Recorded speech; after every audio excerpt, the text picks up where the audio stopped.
Hello hi नमस्कार मु पुष्पा आपण मानक स्वागत करुच्ची मो चैनल को।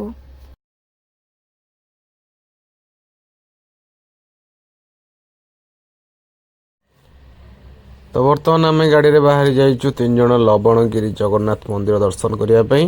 तो प्रथम थर पर यही जगह को जाऊँ। रास्ता टिके रफ अच्छी किंतु लवणगिरी रास्ताटा बहुत बढ़िया थिला। तो बर्तमान देखिपे ए गाड़ी में बर्तमान एंट्री करुचु तार जो एंट्रेंस रास्ता अच्छी दूर किसी व्यू जबरदस्त अच्छी। बर्तमान एबे देखंतु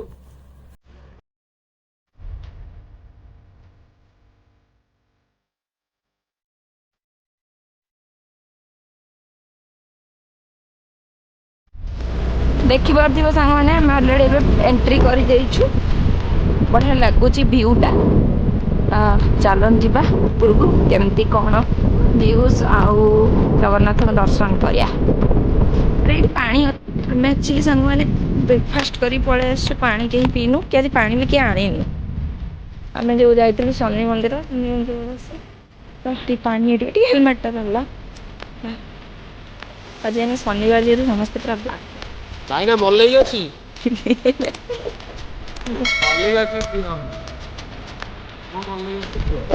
ନାଇଁ ମୁଁ ଖାଇଲିନି ମଲେଇ।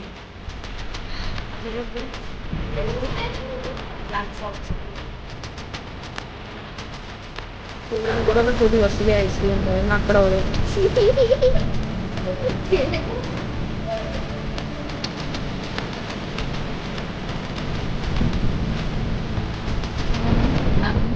ଘରକୁ ଚଢ଼ିକି ପଳେଇ ଆସିଥିଲୁ।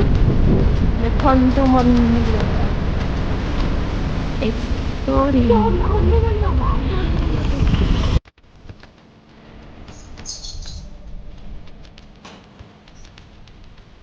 ଏଇଭଳିଆ ସାଙ୍ଗମାନେ ଭିଉ ଏମିତି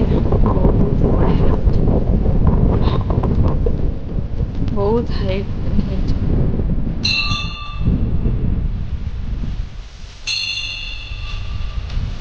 ପହଡ଼ ପଡ଼ିଗଲାଣି ମାନେ ଭୋଗ ଲାଗୁଛି ତ ଆମେ ଭାବୁଛୁ ଖାଲି ବୁଲାବୁଲି ଏମିତି ଟିକେ କରିଦେଇକି ଆଉଥରେ ଗୋଟେ କେଉଁଦିନ ଆସିବୁ ଦର୍ଶନ କରିବା ପାଇଁ। ଦର୍ଶନ ତ ମେ ବି ଆଜି ହେଇପାରିବନି, ଦେଖାଯାଉ କ'ଣ ହେଉଛି। ମନ୍ଦିରଟା ତ ବହୁତ ଭଲ ଲାଗୁଛି ନା।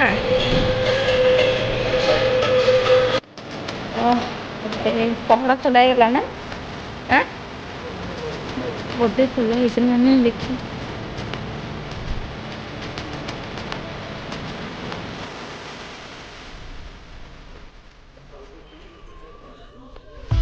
ଭିଉଟା ସାଙ୍ଗମାନେ କିଛି ଏମିତି। ତ ଏଇଟା ହେଉଛି ଜଗନ୍ନାଥ ମନ୍ଦିର।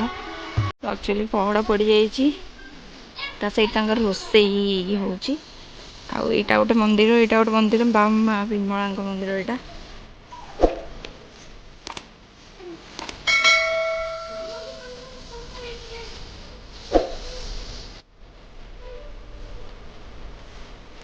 କାମ ସବୁ ଅଲରେଡ଼ି ଅଣ୍ଡର ପ୍ରୋସେସ୍। ତ ଆଉ 1 ଇୟର୍ ଲାଗିବ।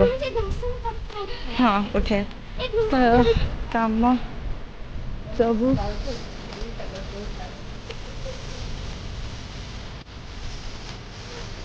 ସବୁ କାମ ଅଣ୍ଡର ପ୍ରୋସେସ୍। ଏଇଟା ମା ଲକ୍ଷ୍ମୀଙ୍କର ମନ୍ଦିର।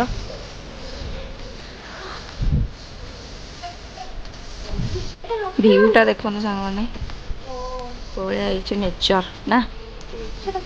ନେଚରଟା ତ ମସ୍ତ ଲାଗୁଛି ଦେଖିପାରୁଥିବେ। ସେଇଟା କ'ଣ ଦୟା ନଦୀ ବୋଧେ ସେଇଟା ଯେଉଁ ଧଉଳି ସେଇଟା କି ନା ସେଇଟା କ'ଣ?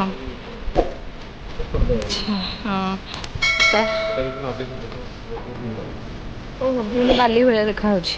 ସବୁ କାମ ପ୍ରୋସେସିଂ ଚାଲିଛି। ଆଉ 1 ଇୟର୍ ଭିତରେ ଆର ବର୍ଷକୁ ପୁରା ହେଇଯାଇଥିବ କାମ ନା। ବଢ଼ିଆ ସେ।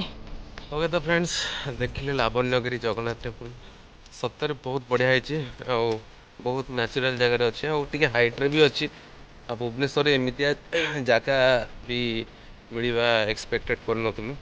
ଆସିଲା ପରେ ଜଣାପଡ଼ିଲା ବହୁତ ହି ଭଲ ହେଇଛି। ବହୁତ ବଢ଼ିଆ ହେଇଛି। ଆଉ ହଁ ବନା ହେଇଛି ମନ୍ଦିରଟା ବର୍ତ୍ତମାନ ବି କାମରେ ଅଣ୍ଡର ପ୍ରୋସେସ୍ରେ ଅଛି। ଆଉ ବର୍ତ୍ତମାନ ବି ସମସ୍ତେ ଆସନ୍ତୁ। ଆଉ ପାଖାପାଖି ଲାଗିବ ଟିକେ ଟାଇମ୍ ଲାଗିବ। ଯେମିତିକି ଆମର ପ୍ରତ୍ୟେକ ରାମ ମନ୍ଦିର ଯେମିତି ଯେଉଁ ହିସାବରେ ମାନେ ଡେଭଲପ୍ କରୁଛି ସେଭଳିଆ ହେଇନି, ଆଉ ଟାଇମ୍ ଲାଗିବ, କିନ୍ତୁ ତଥାପି ଯେତିକି ବି ହେଇଛି ବହୁତ ଜବରଦସ୍ତ ହେଇଛି। ଆସନ୍ତୁ ଦେଖିପାରୁଥିବେ, ମୁଁ ଯେତିକି ପାରିଲି ଆପଣଙ୍କୁ ଏକ୍ସପ୍ଲୋର୍ କରେଇଲି, ଦେଖେଇଲି। ଆଉ ଲୋକେସନ୍ଟା ମୁଁ ଆଉ ଥରେ କହୁଛି, ସୁନ୍ଦରପଦାରୁ ଜଟଣୀ ରୋଡ଼ରେ ଆସିବେ, ଓକେ, ପାଞ୍ଚଗାଁ ଛକ ପରେ ହିଁ, ପାଞ୍ଚଗାଁ ଛକ ପରେ ହିଁ ଜଷ୍ଟ ଲେଫ୍ଟ ସାଇଡ଼୍ରେ ଲେଖା ହେଇଥିବ ଲାବଣ୍ୟଗିରି ଜଗନ୍ନାଥ ମନ୍ଦିରକୁ ରାସ୍ତା। ଆଉ ଜଷ୍ଟ ଟିକେ ହାଇଟେକ୍ କଲେଜ ଯେଉଁ ଅଛି, ହାଇଟେକ୍ ୟୁନିଭର୍ସିଟି ଟିକେ ପଛକୁ, ଜଷ୍ଟ ଟିକେ ପଛକୁ ଲେଖା ହେଇଥିବ ଲାବଣ୍ୟଗିରି ଜଗନ୍ନାଥ ମନ୍ଦିରକୁ ରାସ୍ତା। ତ ବର୍ତ୍ତମାନ ଏବେ ପହଡ଼ ପଡ଼ିଯାଇଛି, ଠାକୁରଙ୍କ ମନ୍ଦିର ଏଠି ପଛପଟେ ମୋର ଦେଖିପାରୁଥିବେ। ବର୍ତ୍ତମାନ ପହଡ଼ ପଡ଼ିଛି, ଠାକୁରଙ୍କ ପହଡ଼ ଯାଇକି 2ଟା ପରେ ଖୋଲିବ। ଆଉ ବର୍ତ୍ତମାନ ଏତେ ସମୟ ଆମେ ରହିପାରିବୁନି, ତ ବର୍ତ୍ତମାନ ଏବେ ରିଟର୍ଣ୍ଣ କରିଯିବୁ ଆମେ। ତ ଫ୍ରେଣ୍ଡସ୍, ଆପଣମାନଙ୍କୁ ଏ ଭିଡ଼ିଓଟା କେମିତି କ'ଣ ଲାଗିଲା ନିହାତି ଭାବରେ କମେଣ୍ଟ କରିକି ଜଣାଇବେ। ଆଉ ଏମିତି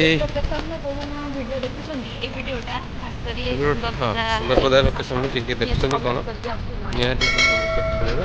ଭୁବନେଶ୍ୱର ଯୋଉମାନେ ଅଛନ୍ତି ସତରେ ଆମକୁ ଯଦି ପଚାରିବେ ସତରେ ବହୁତ ବଢ଼ିଆ ହେଇଛି, ବହୁତ ବଢ଼ିଆ ହେଇଛି ମନ୍ଦିର, ଜାଗା ବି ମସ୍ତ ହେଇଛି। ଆଉ ସ୍ପେଶାଲି ଏଇଭଳିଆ ଲୋକେସନ୍ରେ ଏଇ ମନ୍ଦିରଟା ଏତେ ସୁନ୍ଦର ହେବା ଏକ୍ସପେକ୍ଟ କରିନଥିଲୁ। ବହୁତ ବଢ଼ିଆ ହେଇଛି ସତରେ, ମାନେ ଡିଟୋ କହିବାକୁ ଗଲେ ଫତେଗଡ଼ ରାମ ମନ୍ଦିରଠୁ ବି ବେଟର୍ ଲାଗୁଛି ମୋତେ। ଓକେ ତ ଫ୍ରେଣ୍ଡସ୍, ଚାଲନ୍ତୁ ଏବେ ରିଟର୍ଣ୍ଣ କରିବା। ରଥ ଦୌଡ଼ି ଏଠି ବଜରଙ୍ଗବଲି ଅଛନ୍ତି, ଆଉ ତାଙ୍କ ସାଥିରେ ଆମ ହନୁମାନ ବି ସେ ଦୌଡ଼ୁଛି ଖାଲି। ଚେଞ୍ଜ ପଇସା ତ ନାହିଁ କିଛି ଆମ ପାଖରେ, ଅଲରେଡ଼ି ଆମେ ଦେଇଦେଇଛୁ। ଆଉ ଏଇଟା ହେଉଛି ହନୁମାନଙ୍କ ମନ୍ଦିର, ଗାଡ଼ି ଏଇଠି ଆମେ ପାର୍କିଂ କରିଛୁ। ତଳକୁ ଗଲା ପରେ ବି ମୁଁ ଆଉଥରେ ଦେଖାଇ ଦେବି। ଆଉ ଏପଟେ ପୁରା ରହୁଛି ମନ୍ଦିର, ଏଇଟା ହେଉଛି ସିନ୍। ଏଇଭଳିଆ ରାସ୍ତା କାମ ଚାଲିଛି। ଏଇଠି ସବୁ ଗଛ ଫଛ ଲଗା ହଉଛି, ବହୁତ ସାରା କାମ ଚାଲିଛି, ମସ୍ତ ଲାଗିବ। ଆଉ ଟିକେ 6 month କି 1 year ପାଖାପାଖି ହେଇଗଲେ ଆଉ ଟିକେ ବଢ଼ିଆ ଲାଗିବ। ଭିୟୁଟା ଏବେ ବି ଅସମ ଲାଗୁଛି, କିନ୍ତୁ ଆଉ 6 ମାସ 4 କି ବର୍ଷ ଭିତରେ ହେଲେ ଆଉ ଟିକେ ବହୁତ ବେଟର୍ ହେଇଯିବ। ଏଭଳିଆ ସବୁ ଭିୟୁ ନିହାତି ସମସ୍ତେ ଥରେ ଆସନ୍ତୁ ଏକ୍ସପ୍ଲୋର୍ କରିବା ପାଇଁ।